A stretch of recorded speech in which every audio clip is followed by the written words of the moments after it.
Hello everyone, welcome to my vlog. First of all, I'm extremely sorry I haven't been vlogging for almost 2 weeks. I've been extremely busy with my work, with the projects I'm running, so I hope that the day could have 48 hours, but unfortunately not the case.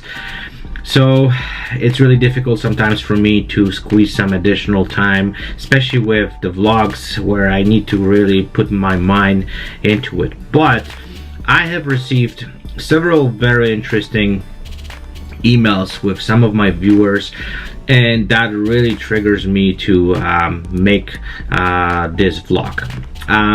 Basically what I would like to talk about it is, and I know this topic has been discussed for the last 10-20 years, and then the end of it doesn't really, well, I don't really see the end of it.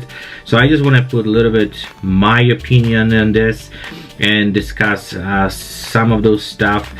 And so basically what happened was I have received an email from one of my viewer who actually asked me specific questions regarding the lighting I've been using.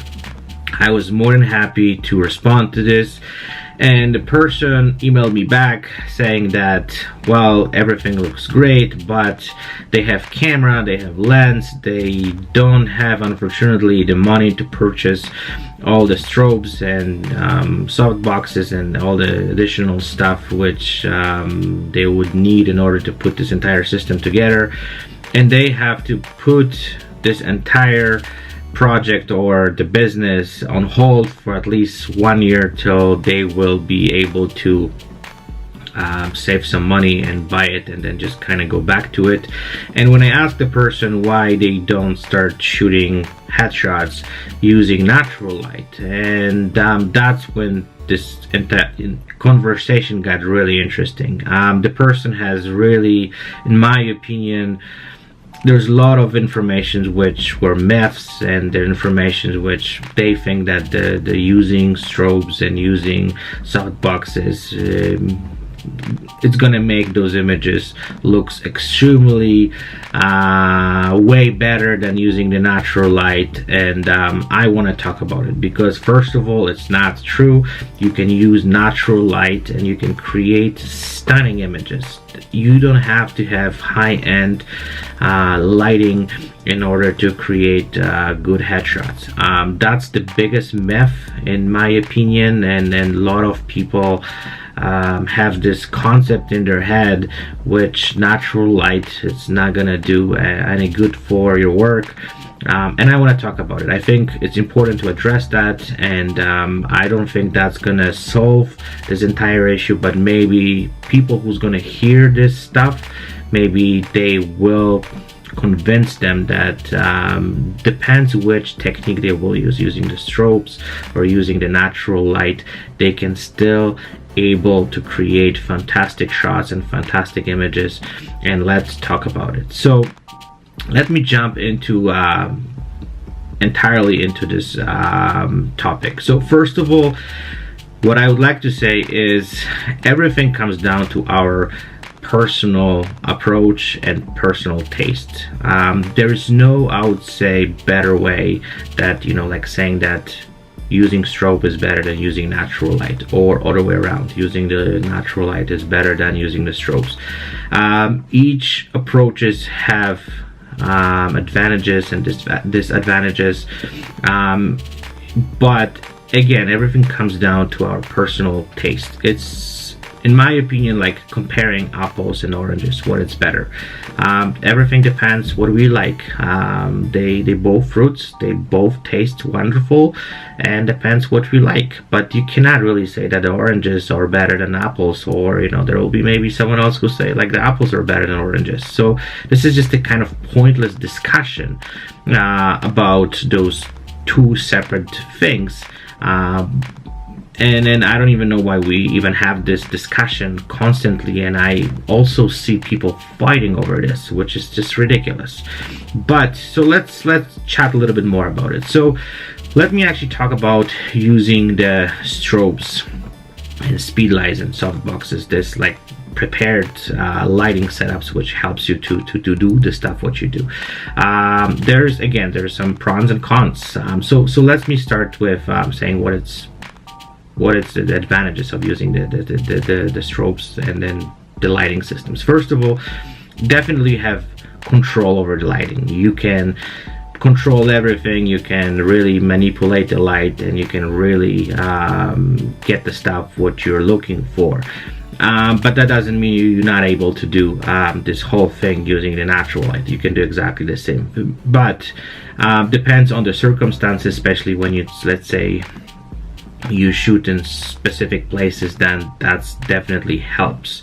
But everything comes down to your approach, and everything comes down to the way of, you solve the problems, and then you can basically just start from the beginning, approaching this entire thing from completely different perspective. So if you're planning to do natural light, and you approach differently to the project, or the photo shoot, when using a strobes, this is exactly the same thing. You're just kind of approaching this whole thing from completely different angle. And a lot of people, they don't understand that, because they think that, well, if I don't have a strobes, then I'm not going to be able in this, let's say, particular location or something like that. But maybe there is some source of natural light which you can use. So just the way this is basically comes down of the way we're thinking. Another thing what I want to say about disadvantages of using strobes and lights, that's, well, the first and most important thing is like, you have to invest money into it, and sometimes it's not a cheap thing. Collecting this whole gear, strobes, speed lights, softboxes, stands, sandbags, that cost money, and some people just don't have that. But the one thing what I want to say is that don't limit yourself that you need to have those things. And I want to go back a little bit to my past, where I was a wedding photographer. I never used strobes. I never used speed lights. I used speed lights only during the reception, but all the work what I've done was all natural light. And again, that's definitely helped me to approach certain problems from completely different angles. So what I also want to say is that whenever you shoot strobes, and then whenever you use natural light, you have to actually solve the problems different way. You have to have different set of skills. You have to have different, I would say, a little bit of different knowledge, but you always can overcome some of those issues. So what is another disadvantages when it comes to strobes and using soft boxes and stuff like that? Well, another thing is whenever you shoot outside with natural light, you can shoot literally anywhere. There's no there's no limits. When you shoot strobes, you have to set this whole thing up. You have to make sure that everything is properly installed, especially in the place where I live, where it's windy all the time, and then I always have to have tons of sandbags, or sometimes I even have to hire someone to hold everything just in case the wind picks it up. And I'm not gonna lie to you, I have lost thousands and thousands of dollars in equipment because the wind picked it up, some of my electron lights, and they just shatter on the pavement, and there's nothing much what I can do. The insurance company started kind of like, well, you should protect those, and they tried to come up with a bunch of excuses to don't pay me, but that's another story. When it comes to natural light, you don't have those issues, and so that's something which also you have to consider the way you're approaching your projects and everything, what you do. So what is, again, advantages of shooting the natural light? Again, you can shoot anywhere. There's no limits, as long as you approach to the problems from completely different angle. Like, you have to understand lighting a little bit different, and you have to solve the problems a little bit a different way. But that doesn't mean you are not able to create stunning shots using just natural light. And why do I even touch the subject? Well, going back to the email I have received, that someone wants to put their passion and put their desire to create great images, and they limit themselves with the equipment. I think that is just ridiculous, and I think that people shouldn't do that.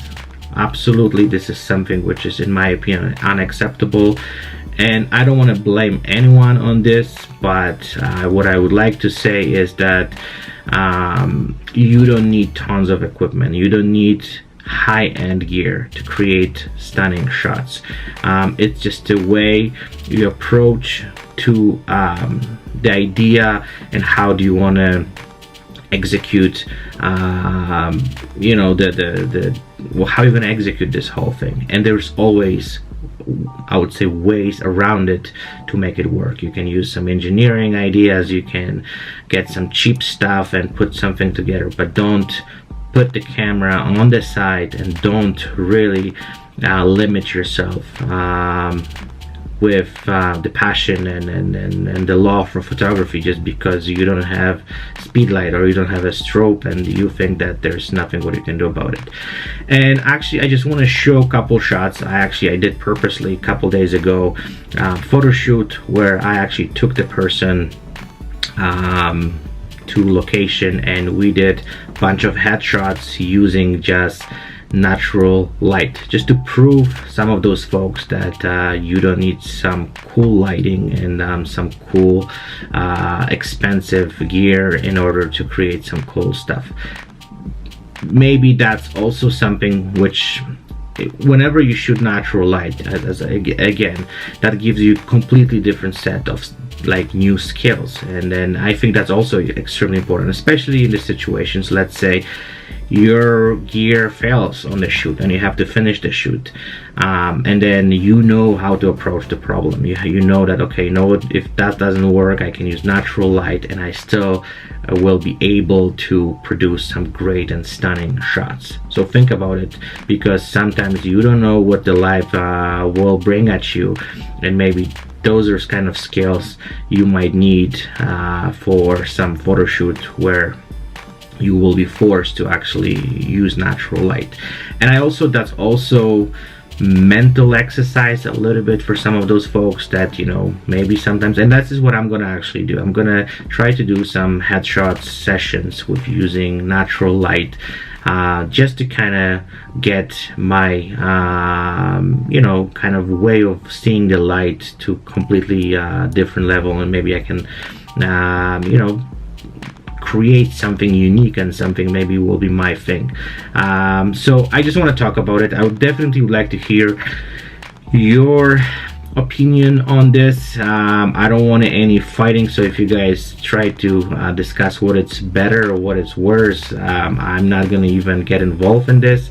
But I just want to maybe see some of you guys work, showing me using natural light and using strobe light, some of your headshots, and I would like to see the creations and beautiful shots, and then we can definitely talk about it a little bit more, and maybe you guys can share some of your techniques you're using. I would love to hear that. So yeah, just keep me posted on any of the stuff what you guys are doing. I would love to wish you guys fantastic week, great photo shoots. Thank you for watching. I hope it wasn't boring. I know this topic has been on social media all over the place, and I'm getting really sick and tired of seeing people fighting over this. I think my approach would be more just sharing people's experiences and sharing their techniques and their ideas and their thoughts, and then you know, just see the work what people are able to do. So stay tuned. I will try to do my best to put another vlog fairly soon, and I'll chat with you guys in the next few days. Bye bye.